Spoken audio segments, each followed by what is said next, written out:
Researcher notes.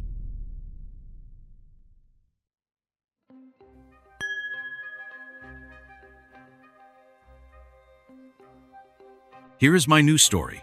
I once heard on the internet that if you ask God for a sign, He will surely give it. My beloved dog had recently died and I was in a deep sadness. Then I decided to try a little experiment. Before going to church, I had two wishes formed.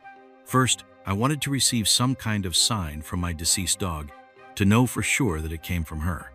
Second, I hoped that God Himself would give me His sign. As I approached the church, I saw that renovations were underway outside. Near the entrance was an iron statue of a dog with a bowl of water. I froze in place because nothing like that had ever been there before. It was incredible. I took it as a greeting from my favorite pet. Stunned by this discovery, I stepped inside the temple. The church turned out to be huge, but completely empty. There was silence and some inexplicable feeling of loneliness. After walking a little through the empty space, I suddenly heard the loud sound of church music, which literally came down on me from above. The melody was beautiful, and I sat down to listen to it, immersed in prayer. About 20 minutes passed when I finally decided to leave the temple. As I approached the door, I got confused and accidentally pulled the handle of the wrong door. At that very moment, the music stopped abruptly, leaving me in complete silence. I once again looked around confusedly for a way out, feeling a little awkward. When I finally stepped outside and breathed in the fresh air, it suddenly hit me. This was it, the answer from God. This experience left a lasting impression and showed me how subtle the connections between us and those we have lost can be.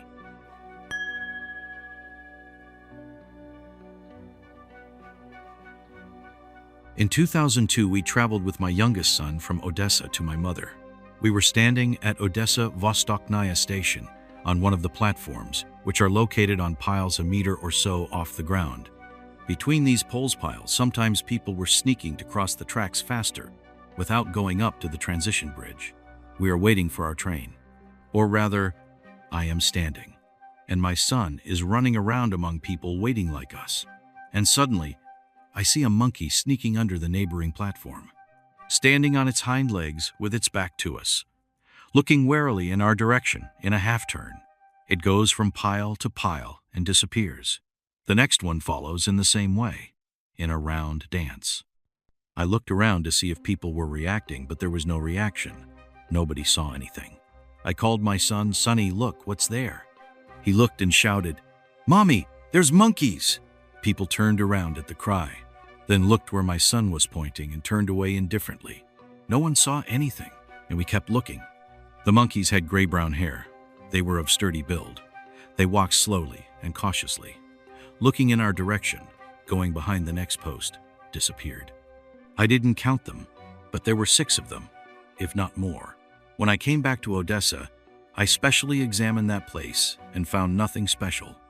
I thought all sorts of things. Maybe there is a sewer hatch, and the monkeys ran away from the zoo or circus, and was afraid that I would get into the portal in a world alien to me. I didn't find anything. I didn't get anywhere.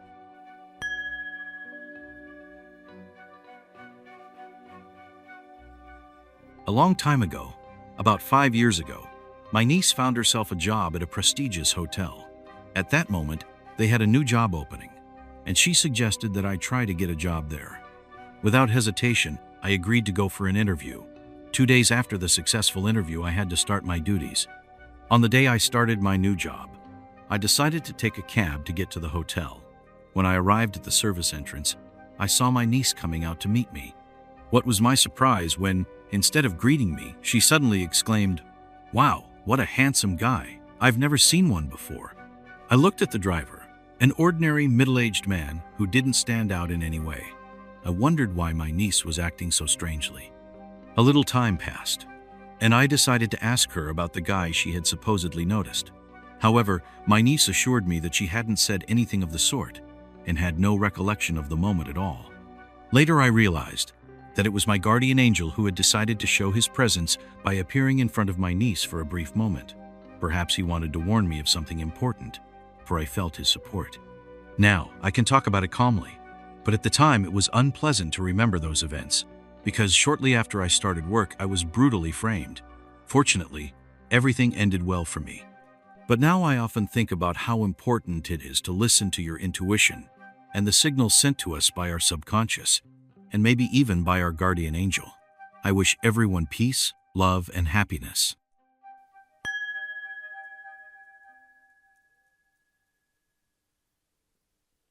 Once upon a time, about 5 years ago, my niece got a job at a prestigious hotel. At that moment, they had a new job opening, and she suggested that I try to get a job there. Without hesitation, I agreed to go for an interview. 2 days after the successful interview, I had to start my duties. On the day I started work, I decided to take a cab to get to the hotel. When I pulled up to the service entrance, I saw my niece walking towards me. What was my surprise when instead of greeting me, she suddenly exclaimed, "Wow, what a handsome boy. I've never seen one of these before." I looked at the driver, an ordinary middle-aged man who didn't stand out in any way. I wondered why my niece was acting so strangely. Some time passed, and I decided to ask her about the guy she supposedly noticed. However, my niece assured me that she had said nothing of the sort and had no memory of the moment at all. I later realized that it was my guardian angel who decided to show his presence by appearing for a brief moment in front of my niece. Perhaps he wanted to warn me of something important, for I felt his support. Now I can talk about it calmly, but at the time it was unpleasant to remember those events, because shortly after starting work, I was brutally framed. Fortunately, everything ended well for me. But now I often think about how important it is to listen to my intuition and the signals that our subconscious, or maybe our guardian angel, sends us. I wish everyone peace, love, and happiness.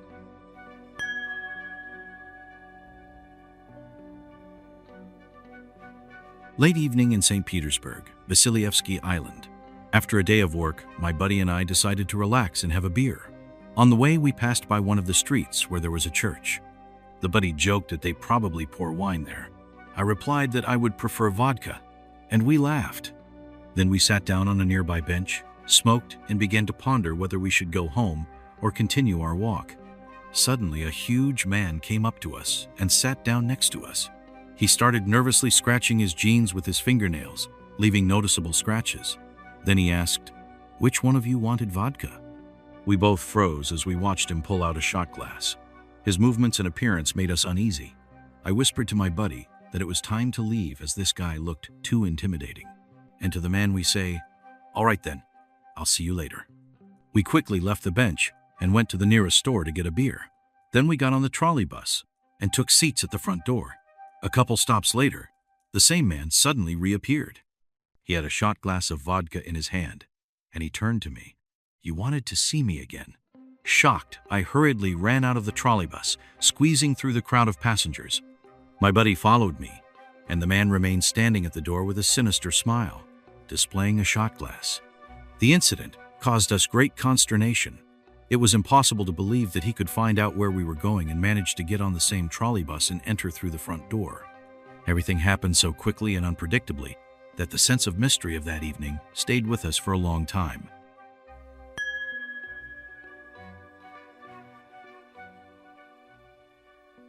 It was a really strange incident that I still can't fully explain.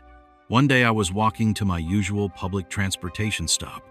This route, by the way, runs quite rarely, so missing it is not a pleasant thing, because then you'll have to freeze in the cold for a long time waiting for the next trip. On the way, I suddenly began to think that the bus could just rush past, leaving me in place, and I would have to wait for a long time again. As these thoughts were swirling around in my head, something amazing happened. The bus did indeed rush past, without even slowing down. This made me irritated, especially considering the pain in my back and leg that was getting worse with every step. I decided that there was no point in rushing, since the next flight wouldn't come for a while anyway. As I continued walking at my usual pace, I noticed that the bus had suddenly stopped. It stood as if it was waiting for someone. I thought it was unlikely that it had anything to do with me, but continued to move at my usual pace. Soon, however, someone's head popped out of the front door and started waving his hand, beckoning me over. I was struck by this person's resemblance to my adult son. Although the distance was considerable, the facial features seemed very familiar. Of course, it immediately occurred to me that this was absurd. because my son was at home and had no plans to go anywhere. But the thought crossed my mind. What if he needed to leave urgently and he noticed me from afar? Maybe he wanted to make sure I caught the bus. I ended up running despite the pain in my back. When I reached the bus, I went inside, expecting to see my son among the passengers. But he was not there. Everyone around me was busy doing their own things, and no one showed much interest in me. When I got home, I found that my son had indeed stayed at home all day and had not gone anywhere. Who then was calling me to the bus? Perhaps it was the conductor, but such a scenario seemed unlikely, because in our city such gestures are extremely rare. Besides, how would the driver know that I was going to this very stop and wanted to take this route? This episode remained a mystery to me, which I am still trying to solve.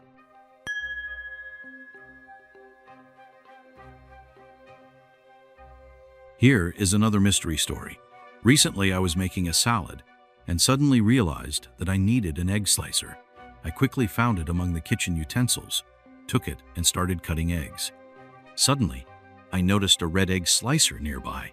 It surprised me because I remembered exactly that we have the same one, but it had been broken for a long time and was lying somewhere in the cupboard.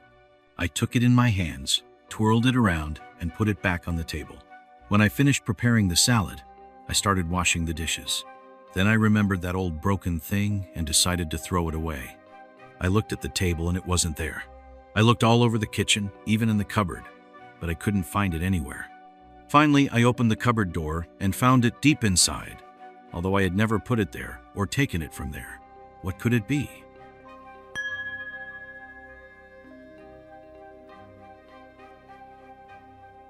Over the past month, my reality has changed several times, and these changes were so unexpected that I have no way to explain them logically. I live in St. Petersburg, and one of these strange events happened near the Mariinsky Hospital. There is a small semicircular square there, where we often went with friends. Every time I walk or drive by, I automatically cast a glance in that direction. During that month, I had been there at least 10 times, and one day I noticed that a monument had appeared in the square. In my opinion, it appeared literally out of nowhere, because a week ago it was definitely not there. It turned out that the monument has been there for a year and a half. How is this possible? I used to be told that I just didn't notice it, but it's impossible.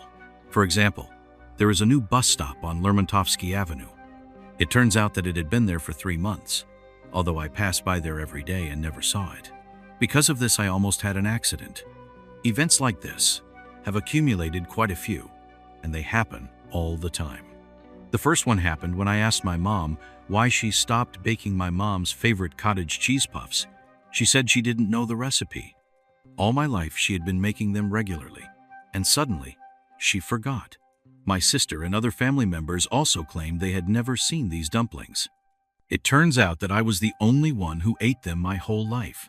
I am starting to think I am crazy, but I am sure these events really happened.